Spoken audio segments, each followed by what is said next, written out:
West Africa is in the countries that are pretty small countries, so there's pretty good diverse people, like a lot of Nigerians, Ghanaians,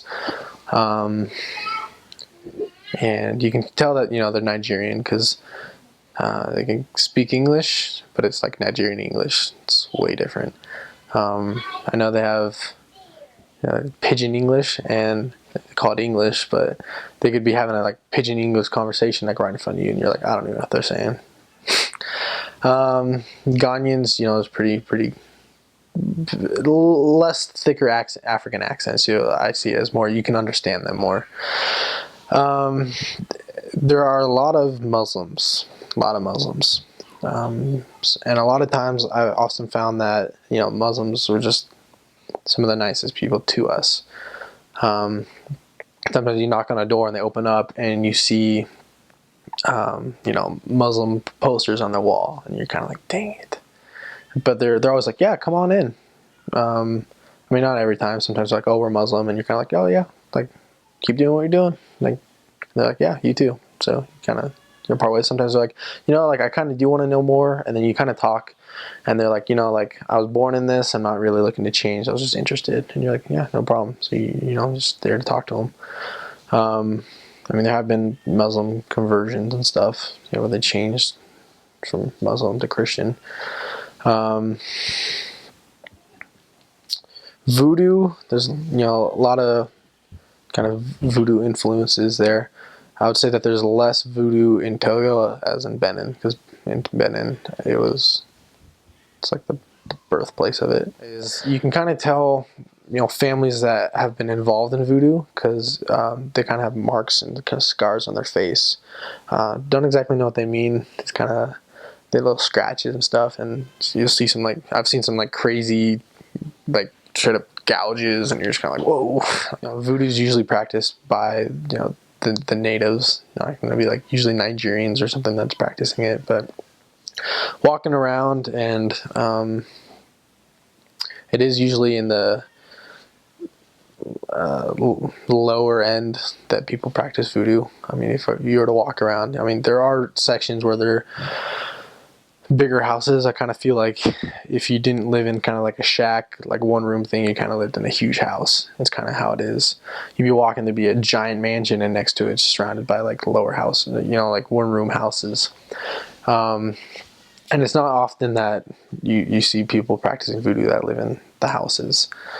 So they usually are more Christian based, but it's not necessarily makes it easier, because sometimes they're usually Catholic. Never actually saw anything performed or anything, but they'd have their little voodoo idols, which is usually twisted metal.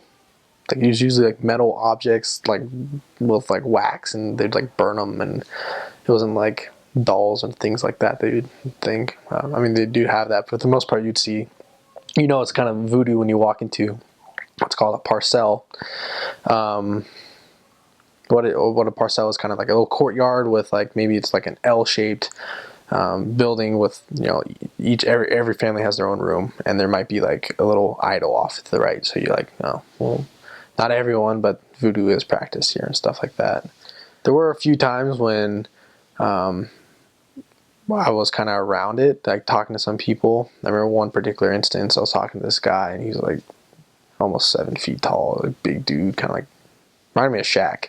But I was he was really big, deep voice, and I was like, man, this dude could eat me, throw me, and I don't know, there's lots of voodoo stuff around, and I just felt really comfortable. I think that was the only time that I was yeah, I think we should go.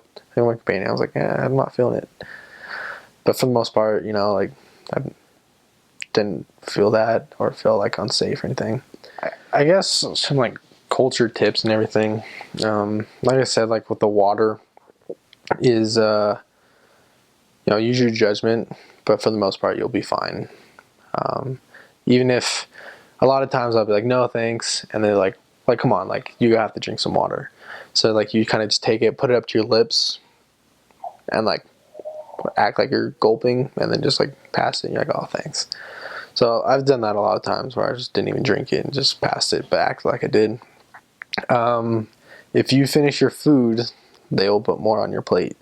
So you gotta just be kind of tactful with that for your own sake. Just because you're like completely full, you're like it was good, but they'll give you more, and if you don't eat it, like they'll kind of get mad.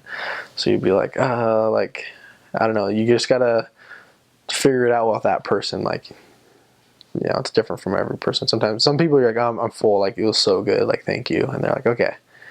Some people are really pushy, and a lot of times where I just felt like I was gonna throw up, like walking out of there. It's like, oh my gosh, I ate so much food. I feel like for the most part, the thing to kind of do is to talk about Jesus. They're like, oh yeah, you talk about Jesus. Like so do I. Like I like Jesus. And you're like, oh cool. And then just kind of talking with people. Eventually, you get pretty good at kind of discerning who's kind of just messing with you, who's just there to just talk, not really bash, but just they're not really interested. Although they just like to talk about Jesus, they like to show that they talk about Jesus, as opposed to those who are actually interested. I feel like there's lots of Muslims, there's lots of voodoo, but there's also like it's pretty Christian based. Catholic is huge down there. Lots of Catholics. Even people would be like, "Oh, I'm Catholic Muslim." You're just like, "Well, what does that mean?" Like they're like, "Well, like my mom's Catholic, but my dad's Muslim." So you're kind of like, "So like, what does that mean?"